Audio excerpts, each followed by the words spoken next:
Ang programang ito ay rated SPG. Striktong patnubay at gabay ng magulang ang kailangan. Maaaring may masiselang tema, lengguwahe, karahasan, sexual, horror o droga na hindi angkop sa mga bata. Dahil sa mga nalalaman ni Annalyn ay talagang positibo itong talagang may kinalaman itong si Zoe at talagang kumuha siya dito ng mga ebidensya at dito sa Apex Medical Center. Dito na nga ay talagang sinabihan niya ang kanyang ina na talagang positive na may kinalaman itong si Zoe at saka si Moira na kung saan talagang hindi siya titigil hanggat hindi makikita ang kanyang lolo. Dito na nga ay talagang nakikinig itong si Annalyn na kung saan nagpapanggap siyang bilang pasyente. Dito na nga niya nakita itong si Zoe na emosyonal dahil sa mga sinasabi ng isang matandang pasyente.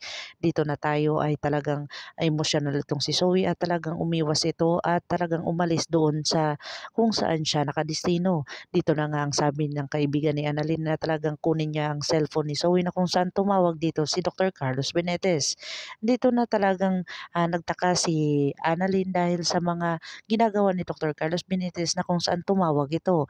Dito na nga si Don Pepe ay talagang kinumpronta itong si Moira na kung saan talagang hindi na siya takot dito kay Moira na kung saan papatayin siya ni Moira ay talagang handa na siyang mamatay dahil sa matanda na siya na kung saan talagang makakaligtas siya doon ay talagang porsigido siyang ipapakulong itong si Moira at talagang siya mismo ang gaganti nito. Dito na nga talagang si Moira ay talagang kinausap ang kasama ni Balahadja na kung saan siya talaga doon ang nag-utos na puntahan ang bahay ni Lynette. Dito na nga tatakutin nga lang daw si Lynette na kung saan gustong gusto ni Moira na papahirapan itong si Lynette kung saan alam na ni Dr. Carlos Benitez ang lahat ng kanilang mga sikreto. Dito na nga ay talagang nagtatampo itong si Zoe dahil sa mga ginagawa nito ni Moira kung saan talagang iiwas na si Zoe sa kanya.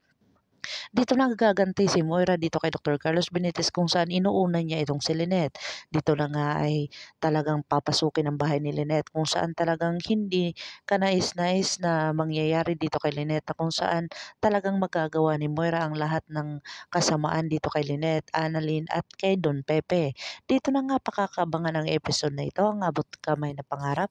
Kung bago lang po kayo sa akin channel, please like, share, and subscribe para ma-update po kayo sa mga susunod pa. Yun lamang po at maraming salamat.